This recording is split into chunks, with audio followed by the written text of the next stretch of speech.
So the engine has made it out of the car in one piece. Things seem to be doing well over there. Looking back in the engine bay though, if you guys are curious, here's the front diff. There's the transmission, which I currently have on a 2x4 and a jack stand to support it and not let the entire weight of it on the subframe, kind of keep things where they should be. You can also get a good cleaning of it as well. So tomorrow I'm going to steam clean this whole thing, maybe tomorrow or day after, and get it prepped to put the engine back in, of course. Replace what I need to replace, but overall, things are looking pretty good in here. Aside from the one transmission line that got sort of bent out of shape, but hopefully that should be okay. Anyways. The next morning. All right, so welcome to part 2 of the M156 reseal. In the first part of this series, we took the engine out of our ML63 over here, pulled it straight out. Was pretty straightforward, just very time-consuming and labor-intensive, but we pulled it off. Now that the engine's out and on a stand nice and secure, we can begin work on the engine itself. But first, we got to move some cars out of the way. We're going to put this engine on that side of the garage. Once the engine's in a good spot, we're going to take the intake manifold off to prevent any oil pooling happening inside of that. I'll probably respray it while it's out of the car. Also going to then flip the engine over. Now this is pretty risky because the M156 is about 440 pounds. And yes, the stand is capable of holding 1,000 pounds, so they say. But just to be safe, I'm probably going to put something else below it. Something such as a transmission jack with some 2x4s or some other jack stands as well, because it is pretty heavy. And to take some weight off the stand would definitely make me feel better about the whole situation.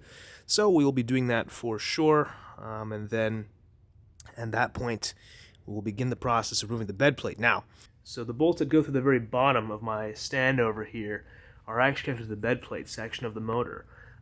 So the bed plate goes all the way along this sort of bottom edge here. And with this engine stand installed, we can't actually take it off because it's attached like that. So what I may have to do is shift the positioning of the stand to where these two go up to those two, or I might even leave those where they are, and then connect this guy along with the side of the other one. So then I'll have to take this bolt along with the one across from it and connect it to the ones higher up. Will certainly be interesting and maybe a bit risky, but I think if we are just prepared, it should go okay. While we have some good lighting on the engine, let's just take a look at the various oil pans of the bed plate. So we have the lower oil pan down here. This guy is actually not a problem. It's not leaking, at least as far as I can tell, but we'll still reseal it regardless. This is the upper oil pan. You can see the seam that goes all the way along the bottom, right up to the bell housing, which you can kind of see there, which it does actually look to be leaking at the back. Then we have the bed plate, which actually is at this seam right over here.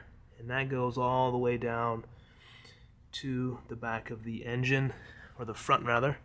The order of operations for today is to remove the intake manifold, remove the sort of belts and pulleys and all that stuff up front. Also remove the engine mounts and their respective brackets, the AC condenser and the alternator all in one go before we can even think about flipping the engine over.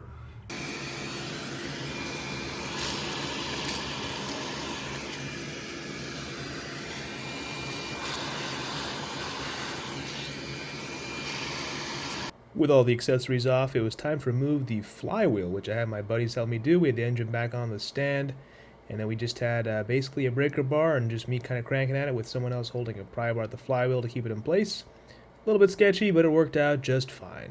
Yeah, perfect. Woohoo! Those pieces don't matter. Once we adjusted the position of the engine on the stand, it was now time to flip the engine over. A massive thank you to my friends Aiden and Eddie for helping me do this. Without them, this would be a lot more difficult and definitely a lot more nerve-wracking, so it was definitely good having them there.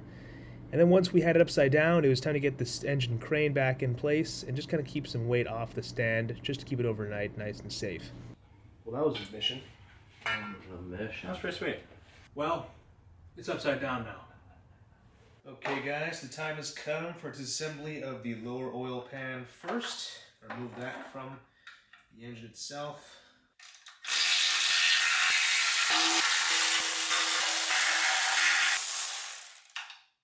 So it seems like they're all the same sort of screw except for the two that go through the oil cooler hard line, which those are a bit longer, which makes sense. Another Ziploc bag for labeling purposes. I'm going to try and spray some of this stuff at the seal. And of course, this lower oil pan actually is not even leaking. So I do feel bad removing it, but I think I have to take it off anyways to get to the bed plate. So this stuff is called Mercedes Seal Remover. It's made by Loctite. Bought it from FCP Euro. And it does seem to quite literally eat away at the sealant, which is pretty fascinating to watch. Oh, it just melts that seal. That's pretty crazy.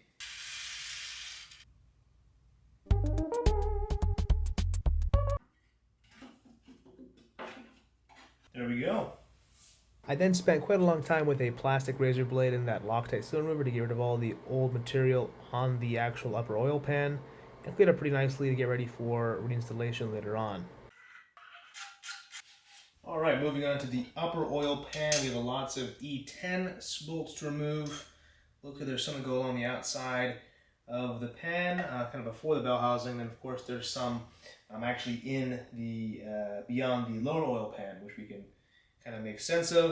I'm going to make a quick diagram with cardboard to make sure I know where all the bolts go. I believe they're the same length, but just in case they aren't, definitely good to have a better sort of global view of it all.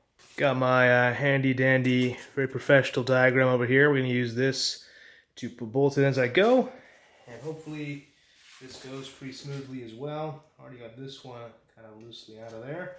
Put that away. Now let's continue.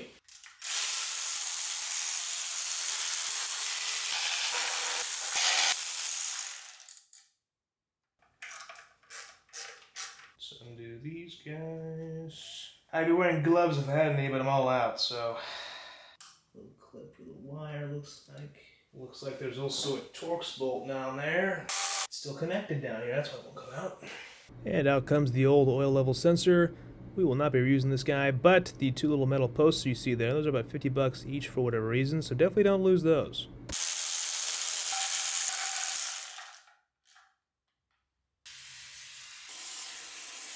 Well, while the sealant dissolver does its job and sort of takes its time eating away at the seals, both the bed plate and the upper oil pan, because right now it's not budging at all, I'm going to go ahead and take off the engine mount brackets because these are in the way and we cannot take the bed plate off without taking those off first. So we can do that right now.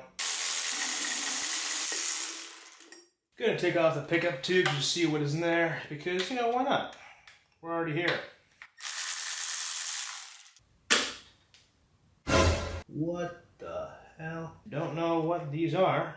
Well, actually, sand from 3 months ago, this is actually a rubber piece from your crankshaft sprocket. This guy basically dampens the noises and vibrations from the chain along the sprocket, but it's actually a pretty common issue for these things to fall apart, especially in M113s. In fact, the part number for the 156 for this timing gear sprocket, or crankshaft sprocket rather, is actually an M113K part number, funnily enough. According to some AMG tech friends, along with some other people who work on these engines, 113Ks and 156s, all this rubber piece does is dampen the sound of the timing chain. Nothing critical, but all you need to do is clean up that surface and you'll be on your way, which is all I did, and it's been fine. YouTuber I Do Cars, who actually dismantles engines on his channel, actually dismantled an M156 a bit ago, and he came across the exact same part in his oil pickup tube as well, and he seemed to be just as confused as I was. In the pan, this was in the pickup, but this really isn't enough to clog this. If you know where the seal came from, let me know. I don't know these engines well enough to tell you what that is. Alrighty, so right now we'll be the upper oil pan, which has been quite a task, but I gotta take these oil lines off first with the oil cooler, but of course the bracket for the power steering pump is in the way. I take that first off, I put that over here, make sure not to lose that. Goes this way. Can take out that last, actually gonna take out the oil cooler return line bolts first. Then I can take off the power steering pump. And unfortunately, because I found that seal inside of the oil pump pickup tube, I will likely have to take the front cover off and do a lot more than I was hoping to do. So that's not great. I was able to get that upper oil pan off by kind of prying over here at the pry bar. No damage under the surface. Whole thing kind of popped off. Had to unbolt the dipstick at the very top over there. This is a mess. We'll clean up tonight. We'll get that cleaned up. So more organized. Organization is certainly key to this whole process. Been bagging up every single bolt and labeling them, or at least every bolt group or what they do. Anyways, back to this. also take off the oil cooler lines that went over there, along with the power steering pump. Should have taken those off before, but that's okay. Anyways, right now we're going to focus on getting the bed plate off, but that's what we're taking the oil pump off first. And the oil pump is connected via the few bolts over here. There's one over here and two over there. And of course the chain keeps it on there. So we're going to take the tensioner, the main chain tensioner off to hopefully loosen to get it some slack. This way we can pull it off. So it'll definitely be interesting. But right now I'm taking the main chain tensioner off right over here. It's actually pretty cool. It has AMG with the full AMG logo on it. Talk about attention to detail. This guy's, there we go. It's hydraulically operated tensioner. Same as my BMWs, I've noticed. All right, guys, now it's time for the star of the show, which is removing the actual bed plate. Now, this is going to be the most complex part of the entire job. Removing it's not going to be a problem, it's going to be putting it back because of the 9-stage torque specifications for each of the bolts, the main bolts, that is. The surrounding bolts are pretty straightforward, just sort of normal